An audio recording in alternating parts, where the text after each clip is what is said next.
During Christmas toast, Dad declared, "Your brother's struggling. You'll be covering his mortgage," while he smirked.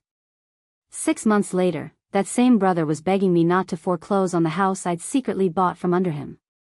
So I'm a 29-year-old woman who's been grinding in the digital marketing world since I was 22. While my family was busy playing favorites and making excuses, I was building something real, a boutique agency that specializes in turning struggling local businesses into online success stories. But this story isn't about my professional wins. It's about the Christmas dinner that changed everything and how my own family tried to make me their personal ATM.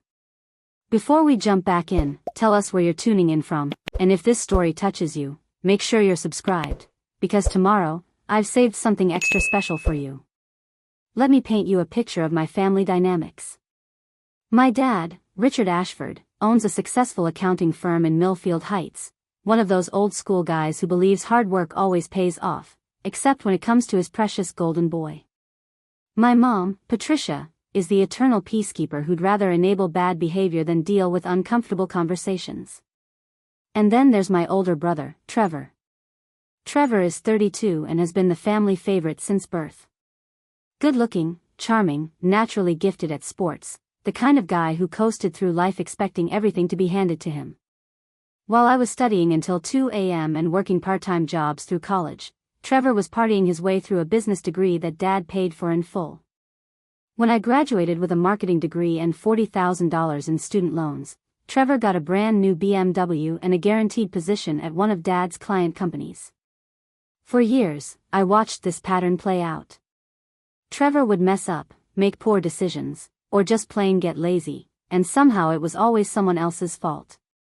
The economy, his boss, bad luck, never his own choices. Meanwhile, I was building my agency from nothing, working 80-hour weeks, and slowly but surely creating something I could be proud of. My digital marketing agency, Summit Strategies, started in my tiny studio apartment in downtown Riverside. I had one client, a struggling bakery that couldn't figure out why their amazing cupcakes weren't selling. Within 6 months, I'd tripled their revenue through targeted social media campaigns and local SEO optimization. Word spread, and soon I had coffee shops, boutique stores, and small restaurants lining up for my services. While Trevor bounced from job to job, always with some excuse about toxic work environments or unrealistic expectations, I was reinvesting every penny back into my business. Better software, professional development courses, eventually hiring my first employee. By year 3, I had a team of 5 and was pulling in 6 figures annually. But here's the thing about family dynamics: success doesn't always change how people see you. To my parents, I was still just little Cassandra who got good grades, while Trevor remained the golden child who just needed to find his footing. That Christmas Eve, I drove to my parents' sprawling colonial house in Millfield Heights feeling pretty good about life. Summit Strategies had just landed its biggest client yet, a regional restaurant chain that wanted to modernize their entire digital presence. I'd also just closed on my first investment property, a duplex in an up-and-coming neighborhood that I planned to renovate and rent out. The house was decorated exactly like it had been for the past 20 years. Mom's obsession with matching everything meant every ornament coordinated with the burgundy and gold color scheme. Dad was in his element, playing the successful patriarch, while Trevor lounged on the couch looking like he'd rather be anywhere else. During dinner, the conversation was typical family stuff. Dad talked about his latest tax season preparations, Mom fussed over whether everyone had enough food, and I shared some highlights from my business year. Trevor contributed mostly shrugs and one-word answers, which should have been my first clue that something was brewing. Then came dessert time, and Dad stood up with his wine glass for the traditional Christmas toast. This was usually his moment to reflect on family, express gratitude, and share his hopes for the coming year. I expected the usual speech about health, happiness, and being grateful for our blessings. Instead, Dad cleared his throat and said, "This year has brought some challenges for our family. Trevor's been going through a rough patch, the real estate market has been tough, and he's fallen behind on his mortgage payments." I glanced at Trevor, who was staring at his plate. This was news to me. Last I'd heard, he was doing well at some property development company. But family takes care of family, Dad continued, his voice taking on that authoritative tone he used with difficult clients. "Cassandra, you've been blessed with success this year, and I know you'll want to help your brother through this difficult time. You'll be taking over Trevor's mortgage payments until he gets back on his feet." The room went completely silent. I felt like I'd been slapped. Not asked. Not requested. Told. As if my hard-earned money was just an extension of the family checking account. Trevor finally looked up, and I'll never forget the expression on his face. Not embarrassment or gratitude, a fucking smirk. Like this was exactly what he'd been expecting, what he felt entitled to. Like watching his little sister get voluntold to bail him out was somehow amusing. "That's $3,200 a month," Dad added matter-of-factly, as if he was discussing the weather. "I'm sure you can manage that with your business doing so well." I sat there stunned, looking around the table. Mom was nodding approvingly, as if this was the most natural thing in the world. Trevor was still smirking, probably already calculating how much longer he could milk this arrangement. And Dad was looking at me expectantly, waiting for me to accept this financial burden with gratitude for the opportunity to help family. "We can discuss the details after dinner," Dad said, sitting back down as if the matter was settled. I didn't say anything. Just excused myself, grabbed my coat, and left without another word. As I drove home that night, I made a decision that would change everything. If my family wanted to play games with money and expectations, I was about to show them what real strategic thinking looked like. What they didn't know was that I'd been watching Trevor's situation more closely than they realized. I knew exactly how deep in trouble he was, and I had plans that would make this Christmas toast look like child's play. I wasn't always the successful businesswoman my family expected to bankroll their problems. Growing up in Millfield Heights, I learned early that in the Ashford household, you either earned your place or got overlooked. And since Trevor had claimed the golden child spot from birth, I had to carve out my own path. My entrepreneurial journey started when I was 14. While Trevor was getting driven to baseball practice in Dad's Mercedes, I was riding my bike to clean houses in our neighborhood for $20 each. Not because we needed the money, Dad's accounting firm was doing well, but because I wanted my own cash and was tired of asking for permission every time I wanted something. Mrs. Henderson next door was my first real business lesson. She hired me to organize her cluttered home office, and I noticed she was still keeping paper records for her small catering business while her competitors were all online. I convinced her to let me build a simple website and set up social media accounts. Within 2 months, her bookings doubled. Word spread through the neighborhood, and suddenly other small business owners were asking this teenager to help them get on the internet. By senior year of high school, I was making more money than most adults in Riverside through my little digital marketing side hustle. I had 12 regular clients, local shops, service providers, even a chiropractor who couldn't figure out Google reviews. While my classmates were working retail for minimum wage, I was charging $500 a month to manage social media and basic web presence for businesses that had no idea what they were doing online. The contrast with Trevor was stark. He'd gotten into Westfield University on Dad's connections and a mediocre GPA, planning to major in business because it sounded easy. Meanwhile, I was applying for marketing programs at state schools because even with my savings, I wasn't about to burden the family with tuition costs when Trevor's education was already draining their resources. College was where I really cut my teeth. I studied marketing and communications at Riverside State, but the real education happened in my dorm room. I expanded my client base to include businesses near campus, pizza places that needed better online ordering systems, boutique stores that weren't showing up in local searches, service companies that were hemorrhaging customers to competitors with better websites.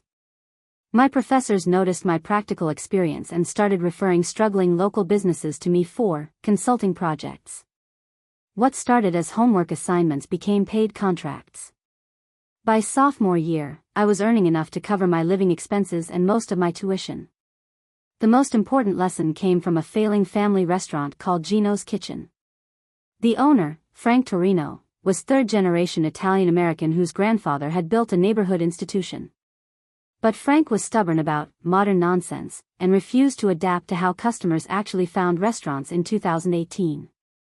No online presence, no delivery apps, not even accurate hours posted anywhere customers could find them. Their Yelp page was a disaster, 3 stars because the few reviews they had complained about never knowing if they were open. Meanwhile, newer places with inferior food were crushing them simply because they understood basic digital marketing. I spent 3 months working with Frank, teaching him not just how to set up online ordering and manage reviews, but why these things mattered. The breakthrough moment came when I showed him that his biggest competitor was paying $3,000 a month for the same results I could get him for $800, plus some effort on his part. Frank went from skeptic to evangelist overnight. Within 6 months, Gino's Kitchen had a 2-week waiting list for Friday night tables. Frank started referring me to other restaurant owners, and suddenly I had a specialty, helping family businesses compete with corporate chains through smart digital strategy. That's when I realized my real talent wasn't just marketing, it was translation. I could take complex digital concepts and explain them in terms traditional business owners understood. More importantly, I could implement systems that worked for people who didn't have time to become social media experts. By junior year, I had formalized everything into a real business structure. Summit Strategies wasn't just a college side hustle anymore, it was a legitimate consulting firm with a waiting list. I hired 2 other marketing students as part-time contractors and started focusing on bigger clients who could afford comprehensive packages. The summer before senior year was my proving ground.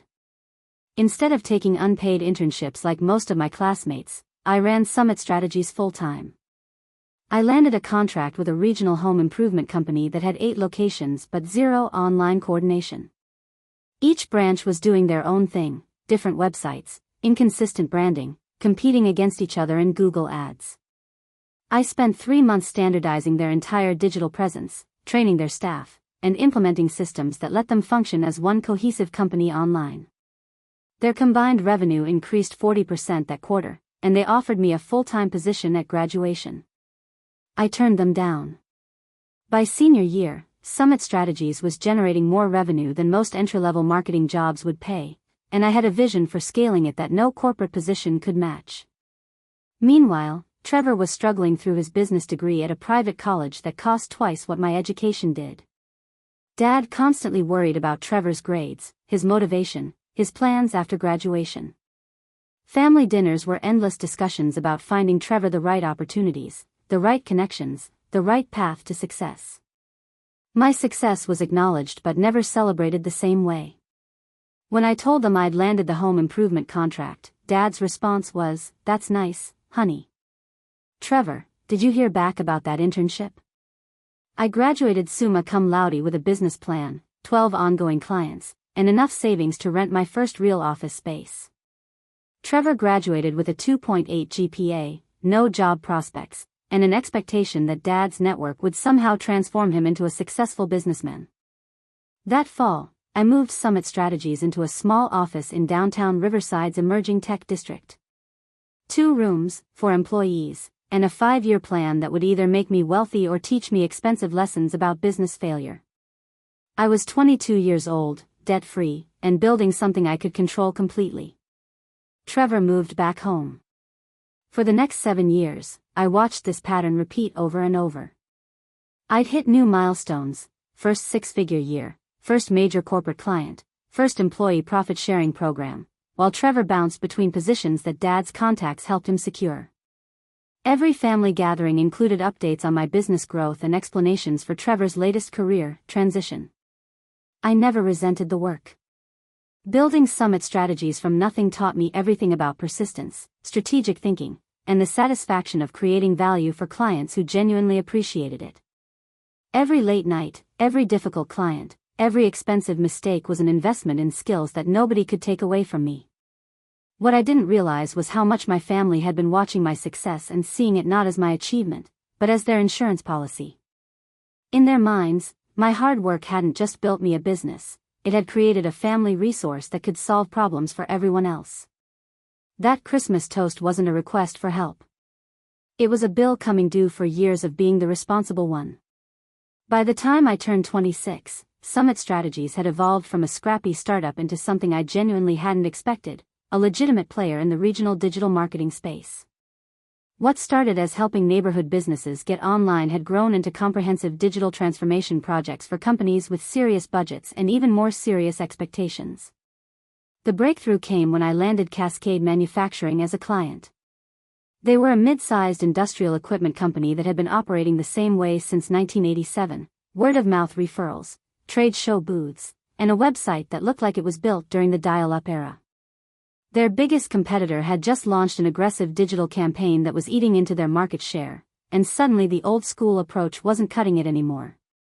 Their CEO, James Morrison, was exactly the kind of traditional businessman I'd learned to work with, skeptical of anything involving social media, convinced that their industry was different from consumer businesses, and absolutely terrified of looking foolish online.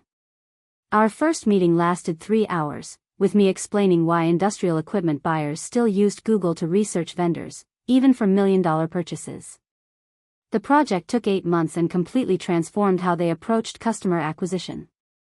I rebuilt their website from scratch, implemented lead tracking systems, created educational content that positioned them as industry experts, and developed targeted campaigns for different customer segments.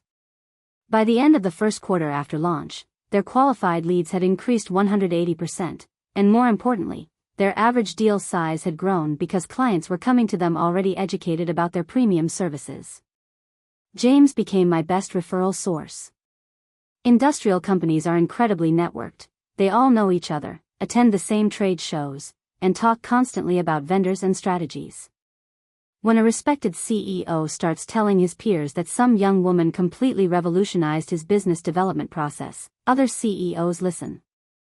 Within 2 years, I had contracts with 6 manufacturing companies, 3 distribution firms, and a logistics company that operated across 4 states. These weren't small-town bakeries anymore. These were businesses with multi-million-dollar annual revenues that could afford comprehensive digital strategies and had the budgets to implement them properly. My team grew accordingly. I hired Sarah Chen, a brilliant content strategist who understood how to make technical B2B topics engaging. Marcus Rivera joined as our lead developer after I poached him from a bigger agency that wasn't appreciating his problem-solving skills. Jennifer Walsh became our client success manager, handling the ongoing relationships that kept our retention rate above 90%. The office space grew too. We moved from the cramped 2-room setup to a full floor in the renovated Riverside Commerce Building, open workspace for collaboration, private offices for client calls, and a conference room with the kind of technology setup that impressed visiting executives. I even splurged on a kitchen area where my team could actually take breaks instead of eating desk lunches every day. But the real validation came when Pinnacle Systems approached us. They were a regional technology integrator with 23 locations across 3 states, and they were losing ground to national competitors who had massive marketing budgets and sophisticated lead generation systems. Their existing marketing agency was producing generic campaigns that looked pretty but generated almost no measurable results. The Pinnacle contract was everything I'd been working toward, a comprehensive digital strategy that would touch every aspect of their customer journey, from initial awareness through long-term retention. They wanted unified branding across all locations, sophisticated lead scoring and nurturing systems, and integration with their existing CRM that would let them track marketing ROI down to individual campaigns. It was also my biggest professional risk. The contract was worth $180,000 annually, but if I screwed it up, word would spread through the business community and potentially kill my reputation with larger clients. I'd gone from managing campaigns with $2,000 monthly budgets to strategies that represented serious percentages of my clients' annual revenues. I spent 6 weeks developing the proposal, working with my team to map out every aspect of implementation. We presented to their full executive committee, 8 people who combined had over 200 years of business experience and had seen every type of consultant pitch imaginable. We got the contract. The Pinnacle project became our flagship case study. Over 18 months, we increased their qualified leads by 220%, reduced their cost per acquisition by 35%, and helped them win contracts with 3 Fortune 500 companies that had never considered them before. Our campaigns positioned them as technology leaders rather than just another vendor. More importantly, the project proved that Summit strategies could compete with national agencies while providing the personalized service and local understanding that bigger firms couldn't match. I wasn't just a young entrepreneur helping small businesses anymore. I was running a strategic consultancy that could handle complex, multi-location campaigns for serious companies. The financial success followed naturally. By year 5, Summit Strategies was generating over $800,000 annually in revenue. My personal income had grown from barely covering rent to allowing me to invest in real estate, max out retirement accounts, and still have enough left over for the kind of lifestyle I'd dreamed about during those early years of ramen dinners and 80-hour weeks. I bought my first investment property that year, a duplex in Riverside's Oakwood district that needed updating but sat in a neighborhood clearly on the upswing.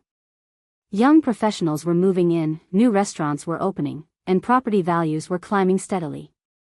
I renovated the units myself on weekends, learning about contractor management and building systems the same way I'd learned digital marketing, through research, experimentation, and persistence.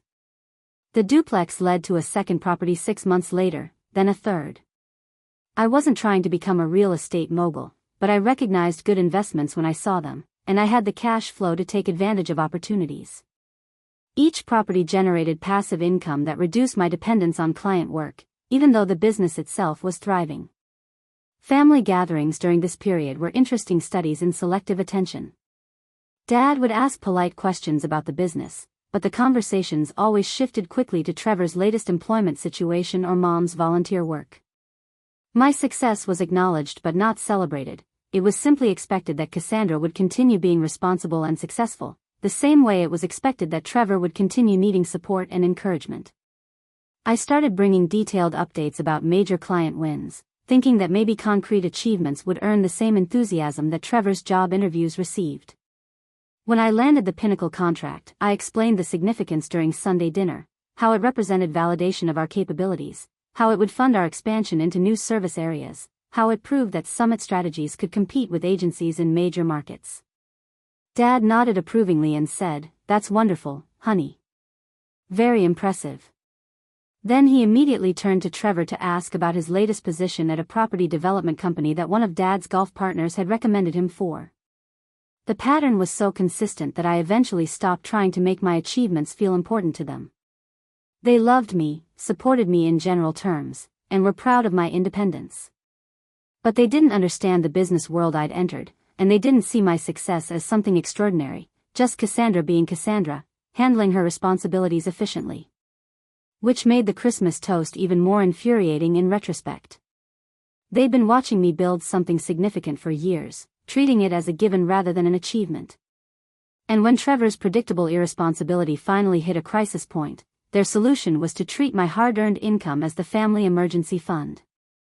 They had no idea that I'd been preparing for exactly this kind of moment far longer than they'd been planning to exploit my success.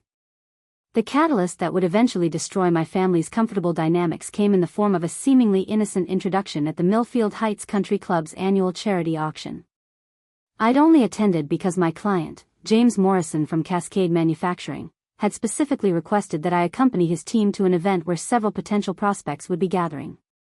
Business networking disguised as philanthropy, exactly the kind of environment where I'd learned to thrive. I was standing near the silent auction tables, reviewing bids on a weekend getaway package, when a familiar voice called out behind me. "Cassie. I didn't expect to see you here." I turned to find my brother Trevor approaching with someone I'd never met before, a tall, well-dressed man in his early 30s with the kind of confident smile that suggested he was used to getting what he wanted. Trevor looked unusually polished himself, wearing a suit that actually fit properly and sporting a haircut that probably cost more than I used to spend on groceries in a month. "This is my sister Cassandra," Trevor said, his voice carrying an uncharacteristic note of pride. "The one I told you about with the marketing company. Cassie, meet Dylan Blackstone. He's the guy I've been working with on those development projects I mentioned." Dylan extended his hand with the practiced ease of someone who made his living building relationships. "Trevor's told me incredible things about your agency. Summit Strategies, right? I've actually heard your name mentioned by several people in the business community." I shook his hand, immediately noting the expensive watch and the fact that he knew my company name without prompting. "All good things, I hope." "More than good. James Morrison speaks very highly of your work with Cascade. And Rebecca Walsh at Pinnacle Systems, she said you completely transformed their lead generation process." This caught my attention. Dylan wasn't just making small talk, he actually knew my clients and had specific knowledge about my work. Either Trevor had done an unusual amount of research to impress someone, or Dylan moved in circles where my business reputation actually mattered. What kind of development projects are you working on? I asked, genuinely curious about what had motivated Trevor to dress professionally and learn industry terminology. Dylan's eyes lit up with the enthusiasm of someone discussing their passion. We're focusing on mixed-use developments in emerging neighborhoods. Residential units with ground-floor commercial space, targeting young professionals who want to live in walkable communities but can't afford the established districts downtown. He pulled out his phone and showed me photos of their latest project, a 4-story building in Riverside's Millbrook district that looked impressive but not ostentatious. The retail spaces on the ground floor were already occupied by a coffee shop, a boutique fitness studio, and a restaurant that I recognized as one of the trendy spots my team frequented for lunch meetings. Trevor's been invaluable in identifying properties with potential, Dylan continued. He has an intuitive understanding of neighborhood dynamics that you can't learn from market reports. I glanced at my brother, wondering when he developed expertise in urban planning and neighborhood analysis. Trevor caught my expression and grinned. Turns out all those years of partying in different parts of the city actually taught me something useful. For the first time in our adult lives, Trevor seemed genuinely excited about work. He walked us through the building photos, explaining their renovation approach and pointing out design details that balanced cost efficiency with aesthetic appeal. He knew occupancy rates for comparable properties, understood the demographics of their target tenants, and could articulate their competitive advantages over other developments in the area. Dylan nodded along, occasionally adding technical details about financing structures and permit processes, but clearly deferring to Trevor's insights about market positioning and tenant preferences. It was surreal watching my perpetually unfocused brother demonstrate actual expertise in something complex and valuable. The challenge now is scaling, Dylan said, steering the conversation toward broader strategy. We've proven the concept with 3 successful properties, but expanding requires different types of marketing and investor relations. Traditional real estate marketing doesn't really capture what makes these developments special. I could see where this was heading, but I let him continue. Trevor mentioned that you specialize in helping businesses communicate their value propositions more effectively. We're not just selling apartments, we're selling a lifestyle, a community concept, a vision of how young professionals want to live in secondary markets. Trevor jumped in with surprising sophistication. The demographics are people like Cassie's employees, successful, educated, but priced out of the premium neighborhoods. They want quality and convenience, but they're willing to be early adopters in areas that haven't been fully gentrified yet. Dylan nodded enthusiastically. Exactly. And the commercial tenants are small businesses that need foot traffic but can't afford Main Street rents. It's about creating ecosystems, not just buildings. I found myself genuinely intrigued. This was exactly the kind of complex value proposition that Summit Strategies had learned to articulate for B2B clients, taking something multifaceted and making it compelling to specific audience segments. What's your current marketing approach? I asked, slipping into consultant mode. Dylan grimaced slightly. Traditional real estate broker networks and some basic print advertising. We get solid results, but we're not capturing the full demand that exists for this type of housing. Most of our target demographic discovers us through word of mouth or stumbles across our properties accidentally. And your commercial tenant acquisition? Even more ad hoc, Trevor admitted. We know the types of businesses we want, but we're not efficiently reaching business owners who would be interested in ground floor retail space in emerging neighborhoods. I could see the opportunities immediately. This was a business with proven success, clear differentiation, and defined target markets that weren't being reached effectively. The kind of challenge that made my problem-solving instincts kick into high gear. Have you considered digital marketing specifically focused on lifestyle positioning rather than traditional real estate advertising? Dylan and Trevor exchanged glances. We've talked about getting more sophisticated with marketing, but honestly, neither of us knows enough about digital strategy to know where to start. Trevor looked directly at me.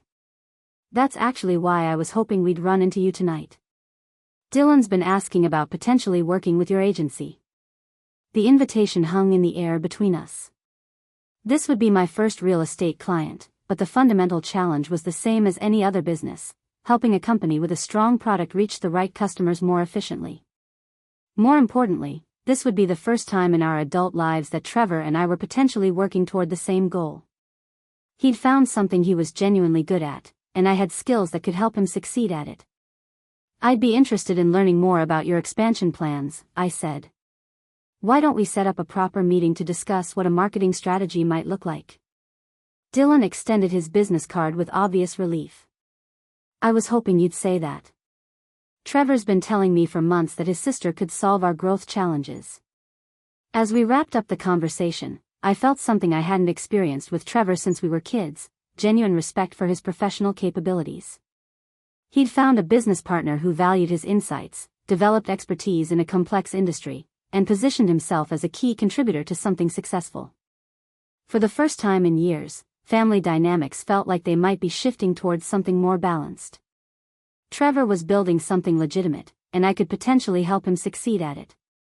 I had no idea that this conversation would become the foundation for the most expensive lesson about family business I'd ever learn. The partnership with Blackstone Development began exactly as I'd hoped: professionally structured, clearly defined, and genuinely collaborative. Dylan and Trevor came to Summit Strategies offices the following week with detailed financial projections, property portfolios, and expansion timelines that demonstrated they'd been serious about scaling their operation long before they'd met me. Their business model was more sophisticated than I'd initially understood. They weren't just buying buildings and hoping for the best. They had systematic approaches to neighborhood analysis, demographic research, and tenant mix optimization that maximized both rental income and property appreciation. Dylan handled the financial structuring and investor relations while Trevor managed property identification, renovation oversight, and tenant relations. The marketing challenge was genuinely interesting. Traditional real estate advertising focused on individual properties, but Blackstone Development was selling a community concept. Young professionals didn't just want apartments, they wanted walkable neighborhoods with amenities, character, and the kind of authentic urban experience that downtown districts offered at prices they could actually afford. I developed a comprehensive strategy that positioned them as neighborhood pioneers rather than just property developers. Instead of listing individual units, we created neighborhood guides that showcased the emerging cultural and business ecosystems around their properties. Professional photography highlighted not just the apartments themselves, but the coffee shops, restaurants, and local businesses that made each location unique.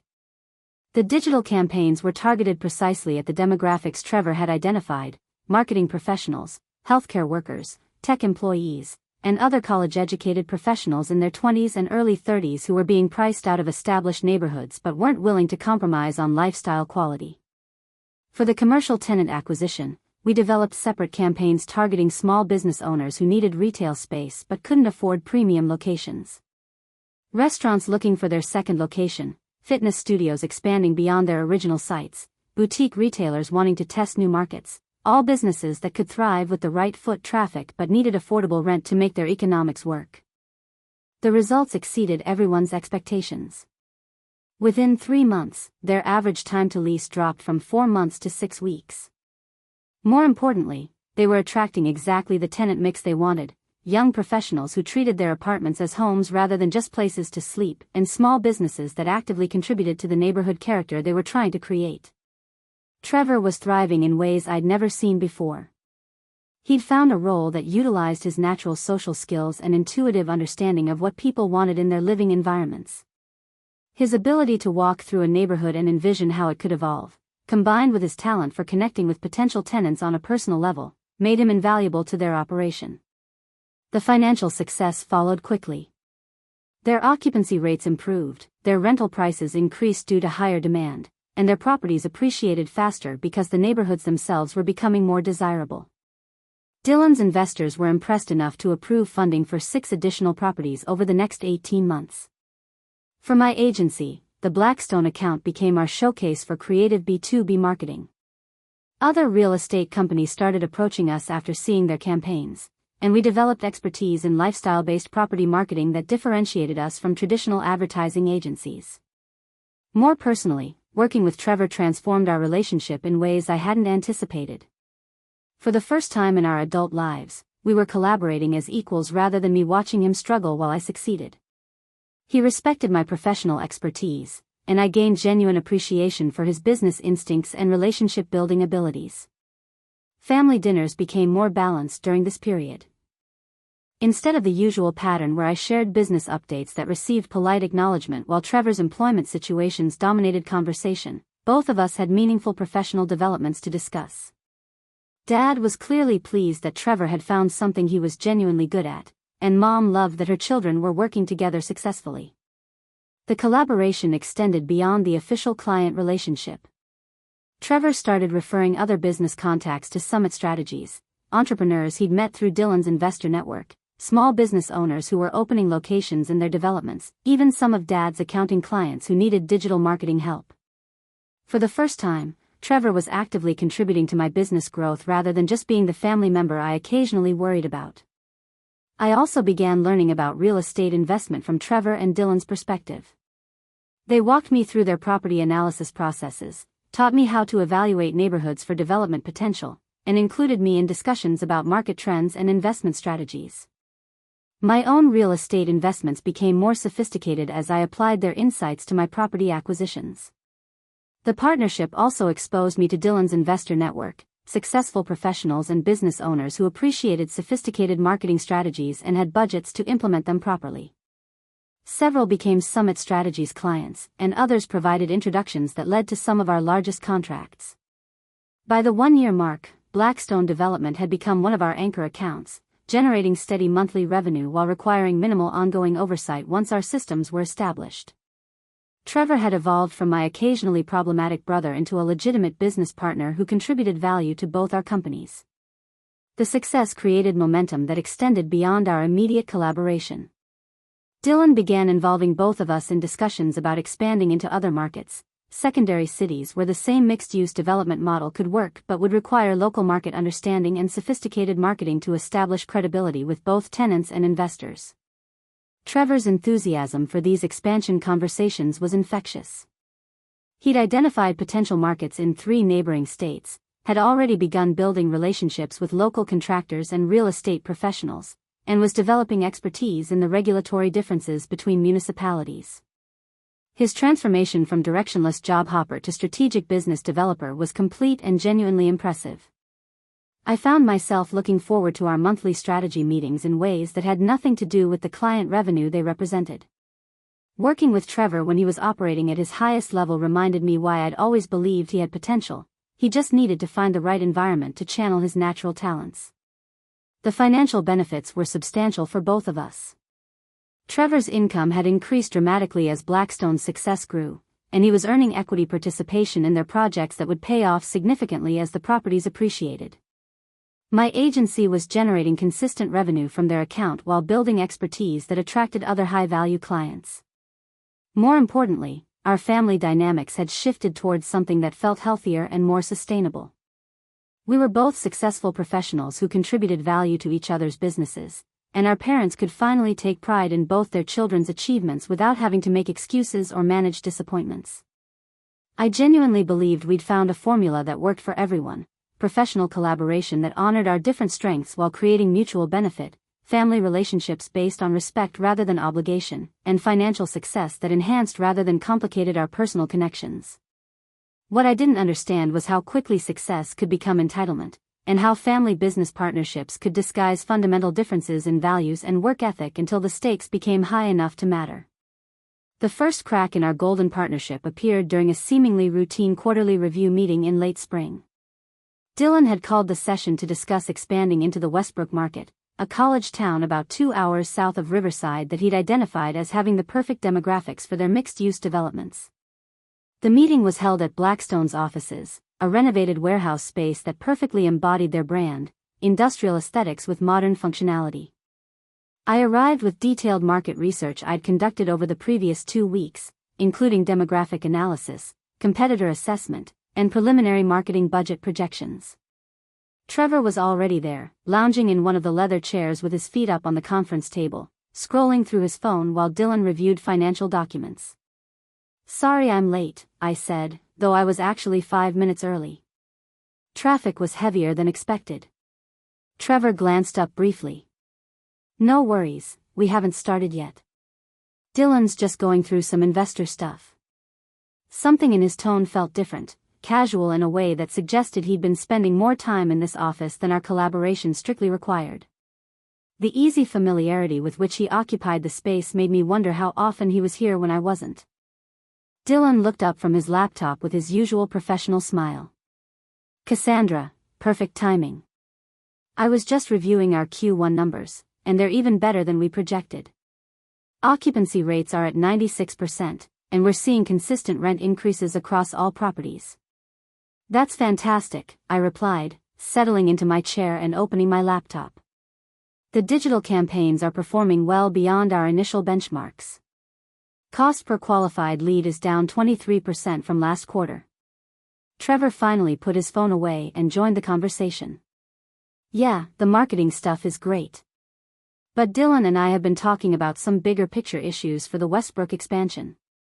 I noticed the phrasing, "Dylan and I," and the implication that they'd been having strategic discussions without including me. In our previous collaborations, major planning conversations had always been three-way discussions, recognizing that marketing strategy needed to be integrated with business development from the beginning. "What kind of bigger picture issues?" I asked. Dylan leaned forward, adopting the tone he used when presenting to investors. "Westbrook is a different market than what we've tackled before. It's a college town, which means the demographics shift significantly during summer months and semester breaks. The local business ecosystem is more dependent on student spending, and the municipal approval process is more complex because of town-gown relations." This was all information I'd included in my market research, but I nodded for him to continue. Trevor jumped in with obvious enthusiasm. "The opportunity is huge, though. Student housing is dominated by these massive apartment complexes that are basically dormitories with kitchens. There's nothing that bridges the gap between student housing and actual adult living spaces. Plus," Dylan added, "the commercial real estate market is completely underserved. Local businesses either pay premium rents in the historic downtown district or settle for strip mall locations that have no foot traffic outside of student rush periods." I could see where this was heading, and it aligned perfectly with my research findings. The mixed-use model could be perfect for that market. Graduate students and young professionals who want to stay in town after graduation but need housing that doesn't feel like an extension of college life.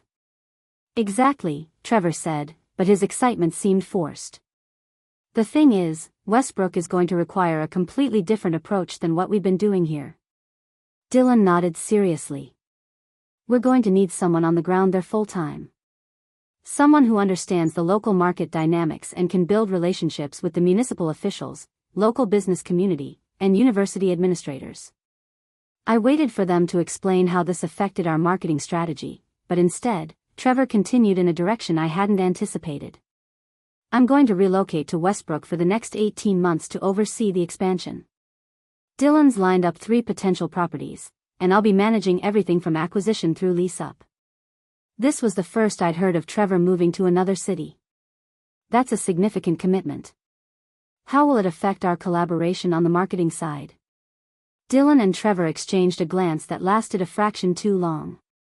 "That's something we wanted to discuss with you," Dylan said carefully. "Westbrook is going to require more localized marketing than what we've been doing.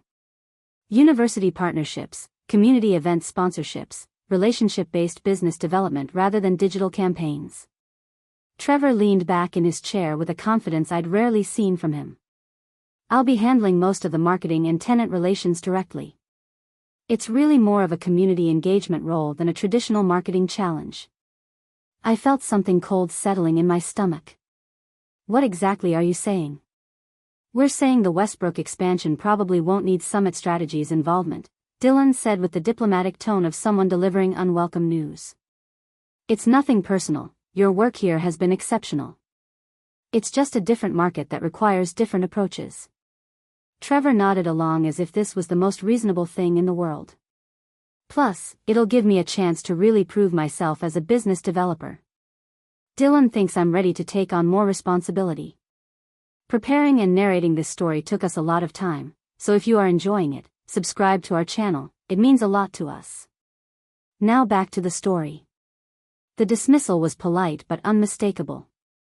They were cutting my agency out of their largest growth opportunity, and Trevor was presenting it as his personal advancement rather than our business partnership ending. "I see," I said, keeping my voice level. "And the existing properties here in Riverside?" "Oh, we'll definitely want to continue working with Summit Strategies on those," Dylan assured me.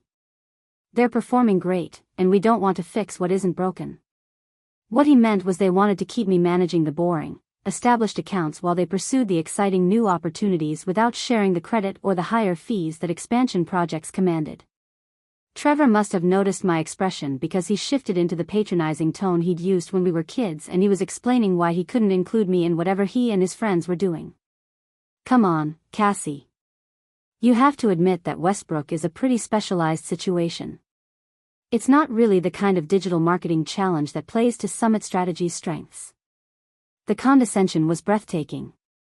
Trevor was telling me that the expansion opportunity was too complex for my agency to handle, despite the fact that I just spent 2 weeks conducting exactly the kind of market research that proved I understood the challenges perfectly. But what really stung was the realization that this conversation had been planned. Dylan and Trevor had already decided to exclude me from the Westbrook project and had choreographed this meeting to deliver the news in a way that made it sound like a natural business decision rather than a deliberate choice to cut me out. Dylan continued in his smooth professional voice. "We really appreciate everything Summit Strategies has done to get us to this point. The marketing foundation you built is what made this expansion possible. We'll definitely want to use you as a reference when we're talking to other development companies." A reference. They were reducing our year-long partnership to a testimonial they could use when networking with my potential competitors. I closed my laptop and gathered my materials. "I understand. Obviously, I'm disappointed that Summit Strategies won't be part of the expansion, but I appreciate you letting me know your plans." Trevor looked almost relieved that I wasn't making a scene. "You know how much I value working with you, Cassie. This is just about what makes the most sense for the Westbrook market." As I drove back to my office, I replayed the conversation and recognized all the warning signs I'd been too caught up in family harmony to notice. Trevor's increasing time at Dylan's office, their casual references to conversations I wasn't part of, the way Trevor had started talking about our business when referring to Blackstone development rather than our family collaboration. I'd been so pleased to see Trevor succeeding that I'd ignored the signs that his success was making him forget who'd helped him get there. And Dylan, despite his professional courtesy, had shown me exactly how he viewed our partnership: useful when he needed it, disposable when he didn't. That afternoon, I did something I hadn't done in months. I started researching Dylan Blackstone and Blackstone development with the same thoroughness I applied to competitive analysis for my clients. What I found was going to make the next family gathering very interesting. My research into Dylan Blackstone began as professional curiosity but quickly evolved into something much more concerning. I started with basic business records, incorporation documents, property deeds, and financial filings that were matters of public record. What I discovered painted a picture that was dramatically different from the successful, ethical businessman Dylan presented himself to be. Blackstone Development had been incorporated only 8 months before Trevor joined the company, despite Dylan's claims about their proven track record with multiple successful properties. The 3 buildings they'd shown me as examples of their work had actually been developed by a different company, Meridian Properties, which had mysteriously dissolved just 2 months before Blackstone Development was formed. Digging deeper into Meridian Properties led me down a rabbit hole of questionable business practices and investor complaints. Court records showed that Meridian had raised over $2 million from private investors for a luxury development project that was never completed.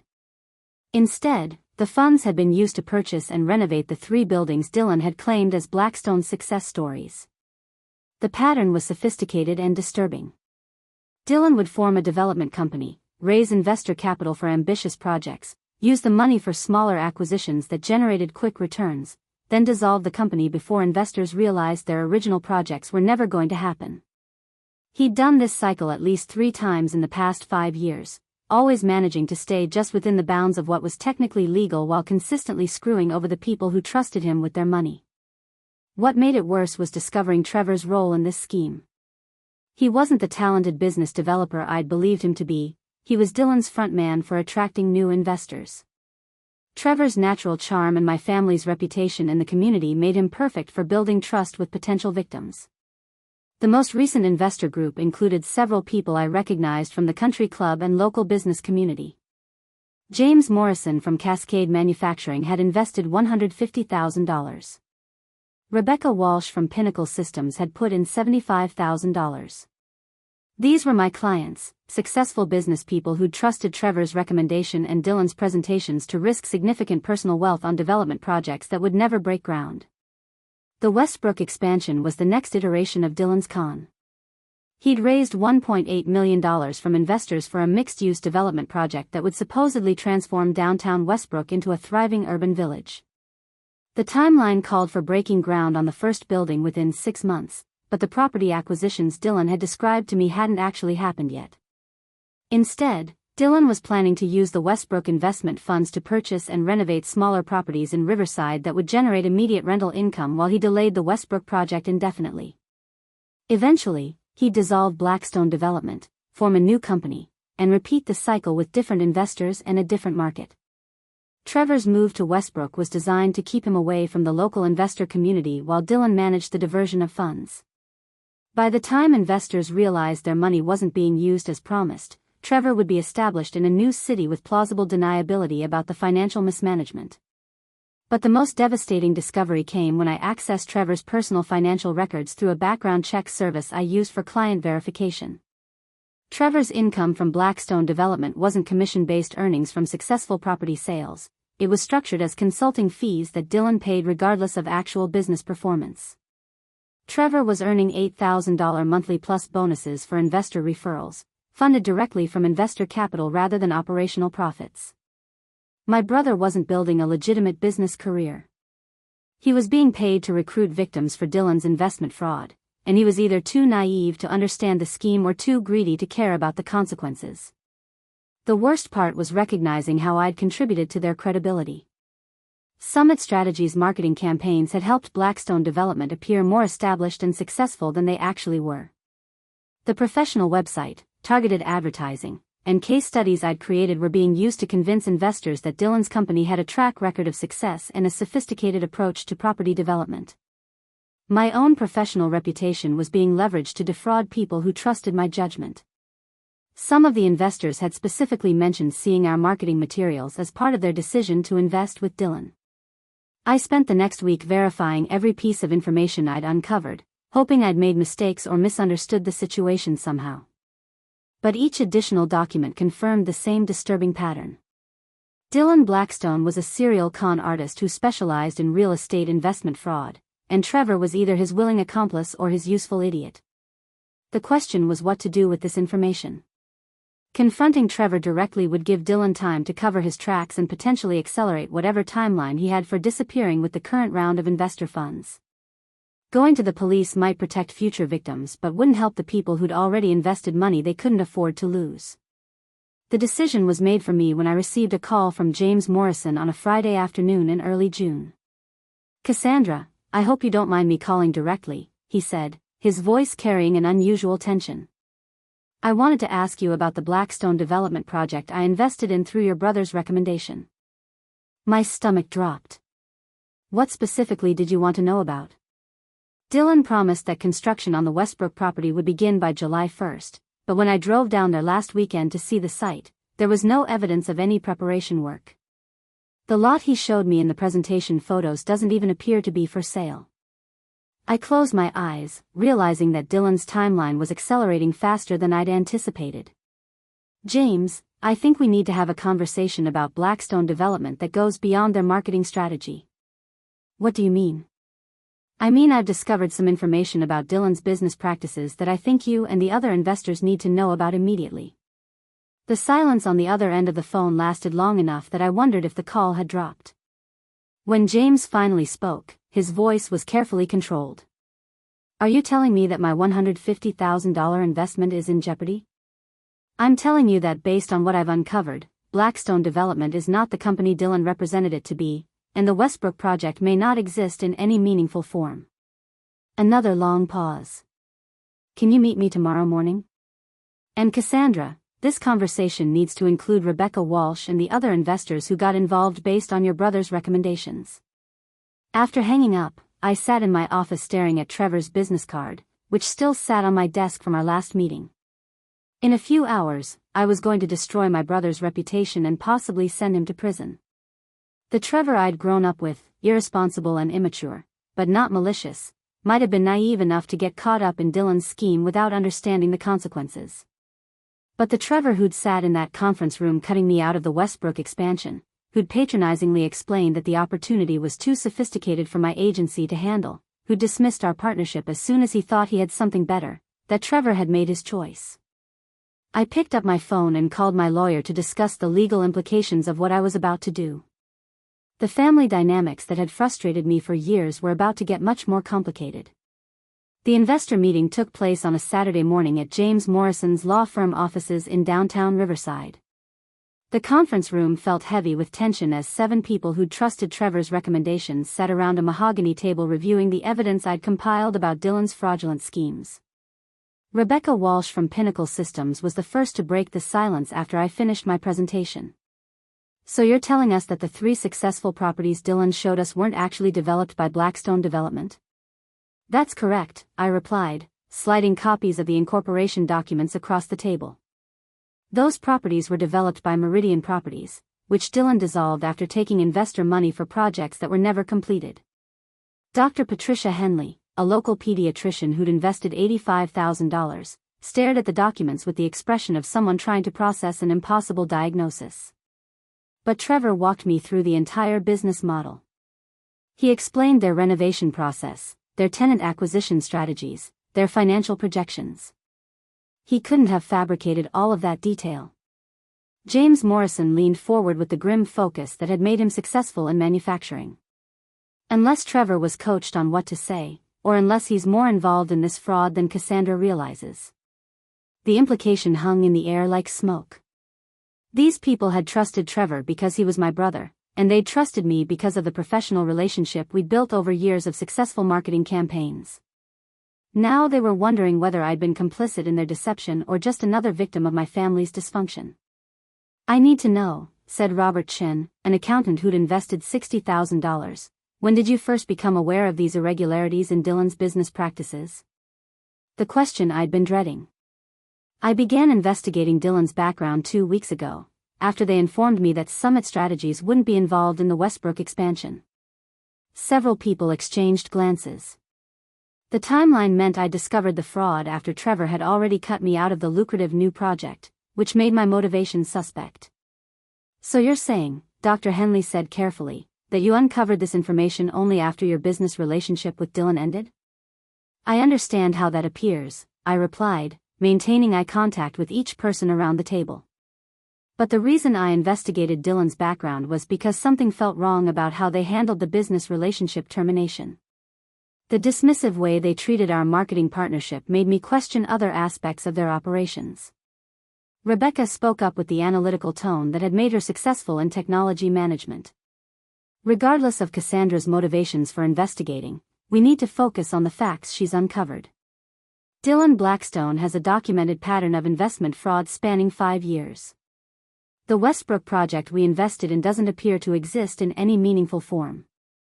And our money is currently funding property acquisitions that have nothing to do with our investment agreements. James nodded grimly. The question is what legal options we have for recovering our investments. My lawyer, David Sterling, who I'd asked to attend the meeting, cleared his throat. The complexity here is that Dylan has been careful to structure his activities in ways that make criminal prosecution difficult. He technically does use investor funds for real estate development, just not the specific projects he promises.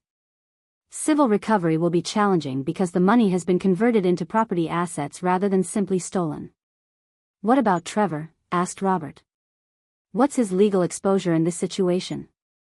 David consulted his notes. If Trevor was aware of the fraudulent nature of the investment offerings, he could face charges for securities fraud and conspiracy. If he was genuinely ignorant of Dylan's scheme, he might be considered another victim rather than a co-conspirator. Dr. Henley looked directly at me. Which do you think it is, Cassandra? Was your brother a willing participant or an unwitting accomplice? The question I'd been avoiding for 2 weeks. Everyone in the room had invested money based on Trevor's personal recommendation, and they deserved an honest assessment of his role and their financial losses. 6 months ago, I would have said Trevor was too naive and disorganized to participate in sophisticated fraud, I said slowly. But the person I saw in our last business meeting wasn't the irresponsible younger brother I'd grown up with. He was confident, dismissive, and clearly felt entitled to opportunities he hadn't earned. Whether he understood the specific mechanics of Dylan's fraud or not, he was willing to take money for recruiting investors without questioning where that money was coming from. James leaned back in his chair with obvious disappointment. So we're looking at potentially losing everything we invested, and the person who convinced us to trust Dylan is your brother, who may or may not have known he was facilitating fraud. The weight of responsibility was crushing. These people had trusted me professionally, and that trust had been exploited by my own family member to facilitate their financial victimization. I want to make something clear, I said, looking around the table. Summit Strategies will refund every dollar you've paid us for marketing services related to any Blackstone development investments. And I'm prepared to use my agency's resources to help document and recover your losses through whatever legal means are available.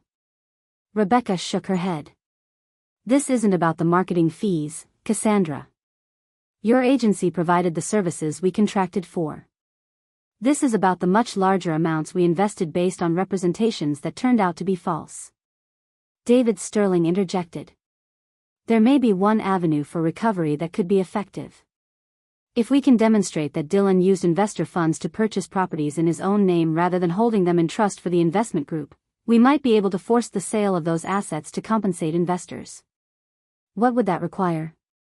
James asked. Detailed financial analysis of how the investment funds were used, property records showing ownership structures, and potentially cooperation from someone with inside knowledge of Dylan's operations. Everyone looked at me. The implication was clear. Recovering their money might depend on my ability to gather intelligence about Dylan's business operations, possibly by leveraging my relationship with Trevor. The problem, I said, is that Trevor is currently in Westbrook setting up operations there. I don't have access to Dylan's financial records or business planning documents. Robert Chin spoke up with the precision that made him an effective accountant. But Trevor presumably does have access to those records. And Dylan might be more forthcoming with information if he doesn't realize that Trevor's family has uncovered his fraud pattern. The suggestion was clear. They wanted me to use Trevor as an unwitting source of information that could be used to recover their investments. James Morrison looked directly at me. Cassandra, I'm going to ask you a direct question.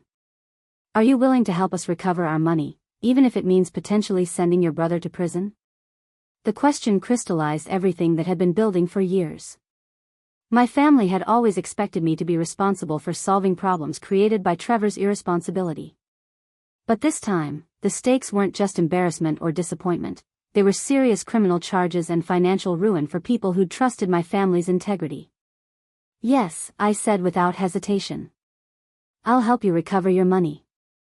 What I didn't tell them was that I'd already started planning how to destroy Dylan's operation completely, in a way that would protect future victims and ensure that neither he nor Trevor could ever run this type of scam again. The real war was just beginning. My strategy for taking down Dylan's operation required patience, precision, and leveraging the one advantage I had that no one suspected, my expertise in digital forensics and online investigation. Years of competitive analysis for Summit Strategies had taught me how to trace business relationships, uncover hidden connections, and build comprehensive profiles of companies and their principals. Now I was going to use those skills for something much more personal. The first phase was intelligence gathering. I needed to understand Dylan's complete financial structure, identify all his assets, and document the flow of investor funds in a way that would be legally actionable. This meant going far beyond the surface-level investigation I'd conducted for the investor meeting. I started by hiring a private investigator named Michelle Santos, a former FBI financial crime specialist who now worked corporate fraud cases. Michelle had the legal authority and technical expertise to access records that I couldn't obtain through normal channels. More importantly, she understood how to build evidence packages that would hold up in both civil and criminal proceedings. While Michelle worked on the financial forensics, I focused on the digital intelligence. Dylan's social media presence was carefully curated to project success and legitimacy, but social media analytics tools revealed patterns that told a different story. His LinkedIn connections showed a network of people who'd worked for his previous companies, and several of them had left reviews and comments that hinted at problematic business practices. I created fake social media profiles and began systematically connecting with former Meridian Properties employees. Through careful conversations disguised as networking inquiries, I learned that Dylan had a pattern of hiring talented people for legitimate positions, using their work to create credible business fronts, then laying them off when projects were delayed or restructured. One former project manager, Lisa Martinez, was particularly helpful once I explained that I was investigating potential investor fraud. Lisa had been hired to manage the luxury development project that Meridian Properties had raised $2 million to complete. She still had copies of the original project plans, timeline documents, and email communications that proved Dylan had never intended to complete the promised development. He strung the investors along for 18 months, Lisa told me during a coffee meeting in downtown Riverside. Always had explanations for delays, permit issues, environmental concerns, supply chain problems. But I was tracking the budgets, and none of the money was being allocated to the project he'd sold to investors. Lisa also confirmed my suspicions about Trevor's role. Your brother was the client relations specialist. His job was to keep investors happy and excited about the project while Dylan diverted their money to other acquisitions. Trevor was good at it, he really seemed to believe in what Dylan was selling.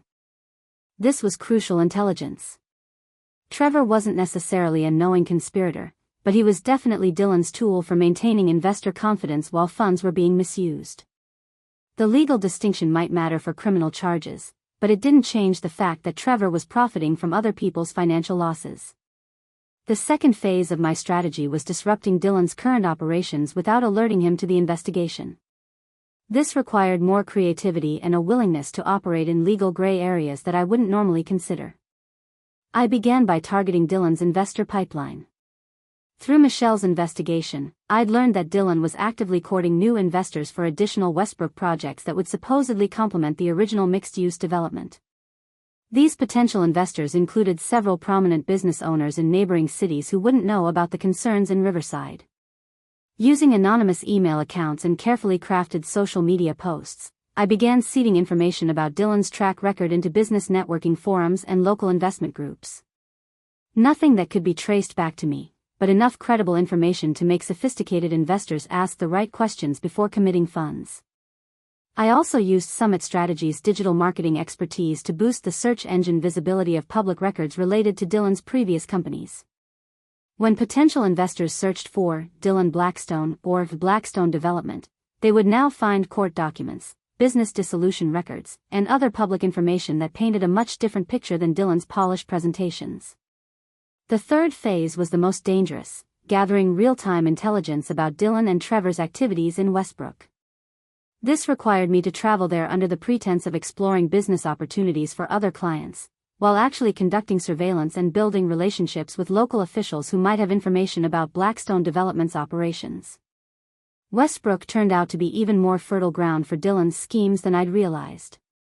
The city was actively courting development investment to revitalize their downtown district, and local officials were eager to work with developers who could bring both capital and expertise to their planning efforts. I met with the Director of Economic Development, Sarah Kim, under the pretense of researching the market for a different client. Sarah was enthusiastic about the progress Dylan and Trevor were making on their mixed-use project and showed me detailed plans for the development that were far more ambitious than anything Dylan had the investor capital to complete. The Blackstone project is exactly what we've been hoping to attract, Sarah told me as we walked through the proposed development site. They're planning to break ground next month on the first building, with 2 additional phases over the next 3 years. It's a $12 million investment that will completely transform this section of downtown. The scope Dylan had promised local officials was dramatically larger than what he described to investors, and the timeline was impossibly aggressive for someone who was simultaneously diverting funds to other projects. Dylan was clearly using the Westbrook project as a front for raising additional capital while having no realistic plan for completion. I also discovered that Trevor was living well beyond what his legitimate income should support. He'd rented a luxury apartment in Westbrook's most expensive complex, was driving a brand new BMW, and had been seen at high-end restaurants and country club events throughout the region. Either Dylan was paying him much more than the consulting fees I'd documented, or Trevor had additional income sources that weren't appearing in my financial analysis. The most concerning discovery came when I managed to get a look at the construction permits Dylan had filed with Westbrook's planning department. The permits were for a much smaller project than what he'd promised either investors or city officials, and they were structured in a way that would allow Dylan to complete minimal construction work while claiming that changing market conditions required project modifications. Dylan was planning to build just enough to maintain credibility with local officials while delaying the larger development indefinitely. This would buy him time to raise additional investor capital for other projects while keeping his Westbrook investors believing that their money was being used appropriately. By late July, I had enough evidence to destroy Dylan's operation completely. Michelle had documented the financial fraud with bank records and property ownership documents that proved investor funds had been systematically diverted. I had intelligence about Dylan's current schemes and future plans that would allow law enforcement to prevent additional investor losses. Most importantly, I had a strategy for exposing everything in a way that would maximize legal consequences for Dylan while potentially protecting Trevor from the most serious criminal charges, if he was willing to cooperate with authorities and testify against his business partner. The question was whether Trevor would choose family loyalty or legal self-preservation when confronted with the evidence of Dylan's fraud. That decision was about to be made for him. The first sign that Dylan's empire was crumbling came through an unexpected phone call on a Tuesday morning in early August. Trevor's voice on the other end was strained in a way I hadn't heard since we were teenagers and he'd been caught in some particularly spectacular lie. "Cassie, I need to talk to you about something. Can you meet me for lunch today? It's important." The desperation underlying his casual tone told me that my intelligence-gathering efforts were starting to have their intended effect. "Of course. Is everything okay? Just, can we meet at Rossetti's at noon? And maybe don't mention this to Mom and Dad yet." Rossetti's was a small Italian restaurant where we'd had family celebrations throughout our childhood, the kind of place Trevor would choose if he wanted familiar surroundings for a difficult conversation. I arrived early and claimed a corner booth where we could talk without being overheard. Trevor walked in looking like he hadn't slept in days. His usually perfect appearance was disheveled, wrinkled shirt, stubble, and the kind of nervous energy that comes from sustained stress. He slid into the booth across from me without his usual confident smile. "Thanks for meeting me on short notice," he said, fidgeting with his water glass. I wasn't sure who else I could talk to about this. "What's going on, Trevor? You look terrible." He laughed bitterly. "Remember how excited I was about the Westbrook expansion? How Dylan was giving me all this responsibility and treating me like a real business partner?" I nodded, keeping my expression neutral despite knowing exactly where this conversation was heading. "Well, it turns out that Dylan's version of a business partner means fall guy for when everything goes to shit." Trevor's voice carried a combination of anger and fear that I'd never heard from him before. "Cassie, I think I'm in serious trouble." "What kind of trouble?" Trevor looked around the restaurant nervously before leaning across the table. "The Westbrook project isn't happening. Like, at all. Dylan's been telling investors that we're breaking ground next month, but we don't even own the primary development site. The property he's been showing in presentations belongs to someone else who isn't interested in selling." I maintained my surprised expression while mentally noting that Trevor's version of events aligned with what my investigation had uncovered. "How is that possible? Didn't you verify the property acquisitions before presenting to investors?" "That's just it, Dylan handled all the acquisition paperwork himself. He showed me documents that looked legitimate, walked me through sites that he said were already under contract. I never thought to independently verify any of it because why would I? He was the experienced developer, I was learning the business from him." Trevor's naivety was genuine, but it was also selective. He'd been willing to trust Dylan's representations when they benefited him while ignoring obvious red flags that would have been apparent to anyone paying careful attention. "So what happens now?" I asked. "That's where it gets really bad." Trevor's hands were shaking slightly. "Dylan's been using the Westbrook investor funds to purchase properties in Riverside that he owns personally. When I confronted him about it, he said the investments needed to be redeployed due to changing market conditions, but that investors would see better returns from the new properties. This was exactly the asset diversion pattern that Michelle Santos had documented, but hearing Trevor describe it firsthand provided crucial evidence about Dylan's intent and Trevor's knowledge of the fraud. Did you communicate this change to the investors? Trevor's face went pale. Dylan said he would handle investor communications, and that my job was to focus on identifying additional opportunities in Westbrook. But Cassie, I've been getting calls from some of the investors asking about construction progress, and I don't know what to tell them. What does Dylan say when you ask him about investor communications? He keeps saying everything is under control and that investor relations are his responsibility, not mine. But yesterday I got a call from some lawyer representing a group of investors who are demanding detailed financial documentation about how their money is being used. I knew the lawyer was David Sterling, acting on behalf of the investor group I'd assembled, but Trevor didn't need to know that yet. Did you tell Dylan about the lawyer's call? Trevor nodded miserably. That's when everything really fell apart. Dylan went ballistic, saying the investors were being unreasonable and that their demands for transparency were interfering with business operations. Then he said something that really scared me. What did he say? He said that if the investors kept making problems, he might need to clarify that the Westbrook project was Trevor Ashford's responsibility, and that any issues with project delays or fund management were due to my inexperience in development work. The implications hit Trevor like a physical blow. Dylan was positioning him to take legal responsibility for the investor fraud while distancing himself from any criminal liability. Cassie, I think Dylan's been setting me up from the beginning. All those investor meetings where he introduced me as his development partner, and let me explain the business model to potential clients, I thought he was giving me credit and building my reputation. Now I realize he was making sure that investors would remember me as the person who sold them on the projects. Trevor was finally understanding his role in Dylan's scheme, but the realization was coming too late to protect him from legal consequences. What do you want to do? I asked. I want out. Completely. I want to dissolve my partnership with Dylan, return to Riverside, and find a legitimate job that doesn't involve any of this development bullshit. Trevor looked directly at me with desperation. But I'm scared that if I just walk away, Dylan will blame everything on me and I'll end up facing criminal charges for fraud I didn't even know was happening. This was the opening I'd been waiting for. Trevor, what if I told you that there might be a way to protect yourself legally while also making sure Dylan faces consequences for what he's done to those investors? What do you mean? I mean that you might have information and evidence that law enforcement would find very valuable in building a case against Dylan. And cooperating with authorities is usually the best protection against being treated as a co-conspirator rather than a victim. Trevor stared at me for a long moment. How do you know so much about how these kinds of investigations work? It was time to reveal my hand.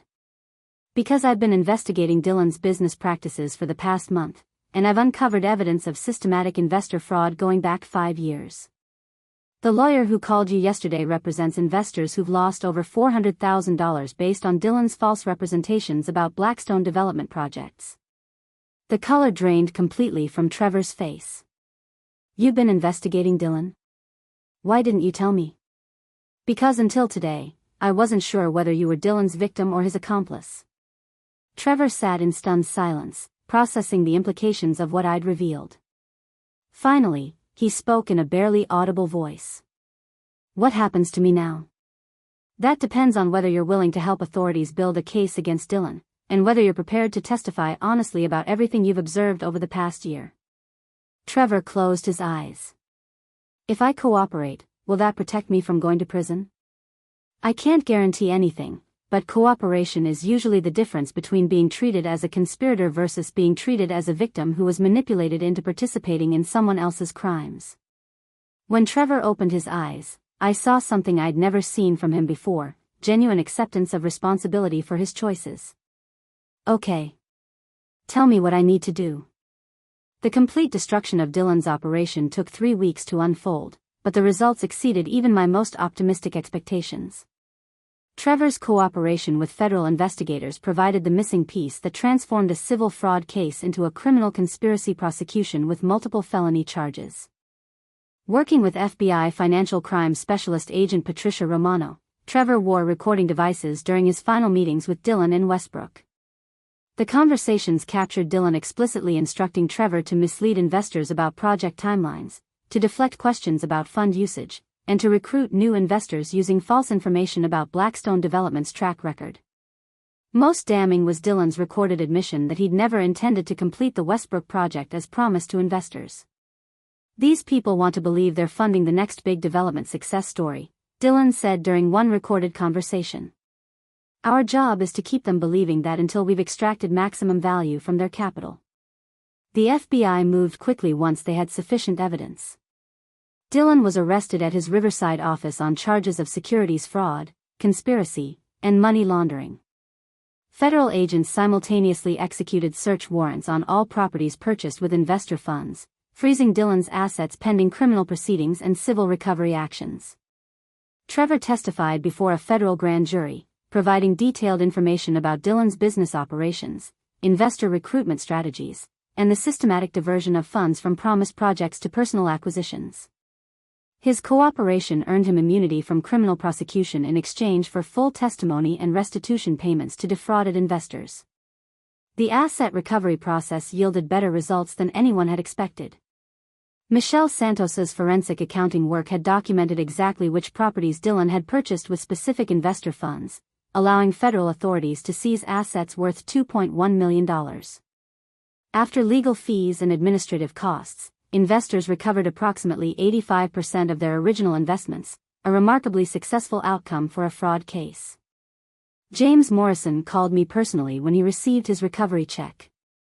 "Cassandra, I wanted you to know how much we all appreciate what you did to expose Dylan's fraud. Without your investigation and your brother's cooperation, we would have lost everything."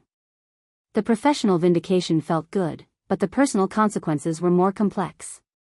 Trevor's public testimony about his role in Dylan's schemes effectively ended any possibility of him continuing in real estate development or investment management. His name was permanently associated with investor fraud, even though he'd ultimately helped prosecute the person responsible. The impact on our family dynamics was immediate and dramatic. Dad was devastated that his golden child had been involved in a federal fraud investigation, even as a cooperating witness rather than a defendant. Mom struggled to reconcile the successful businessman she thought Trevor had become with the reality of his role in Dylan's schemes. But the most significant change came during our first family dinner after Dylan's arrest and Trevor's testimony became public knowledge. I expected the usual pattern where family problems involving Trevor would somehow become my responsibility to solve.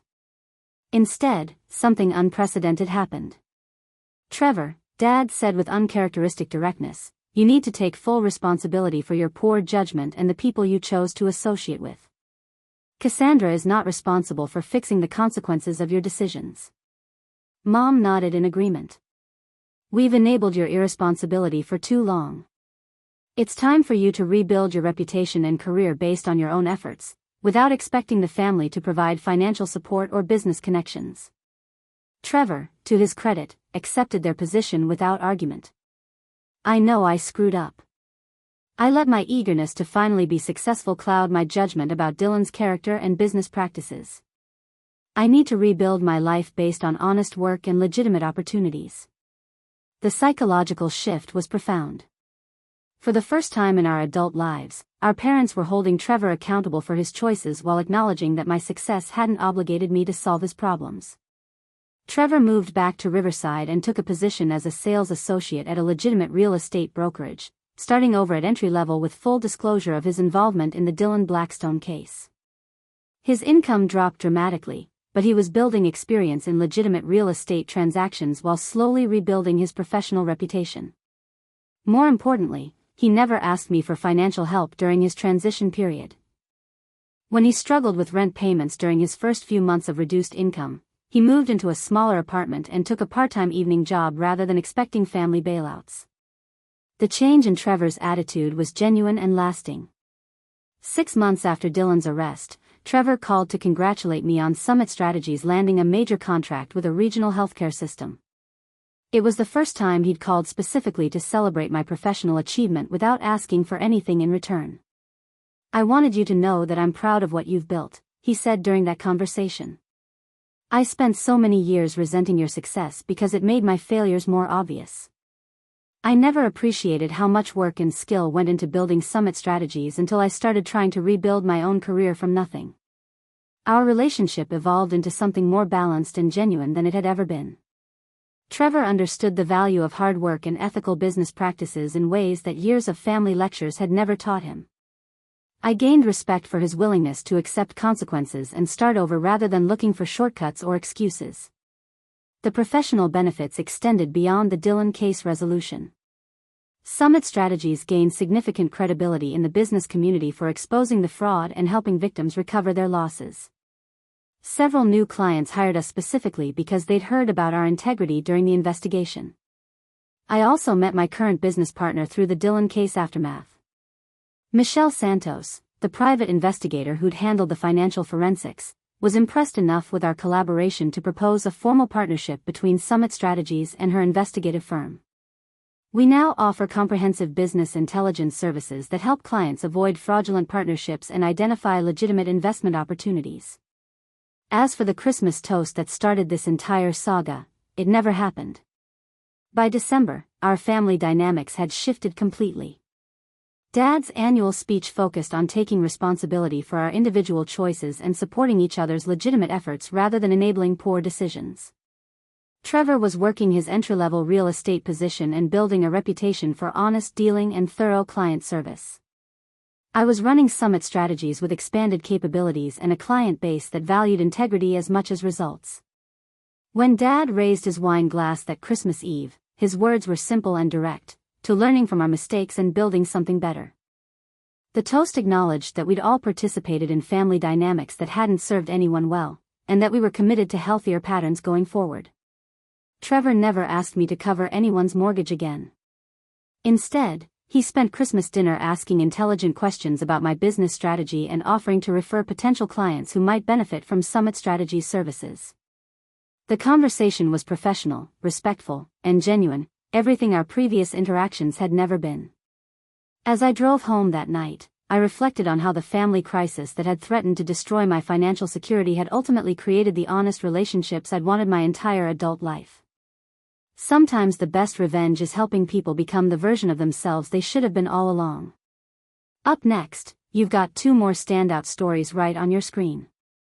If this one hit the mark, you won't want to pass these up. Just click and check them out.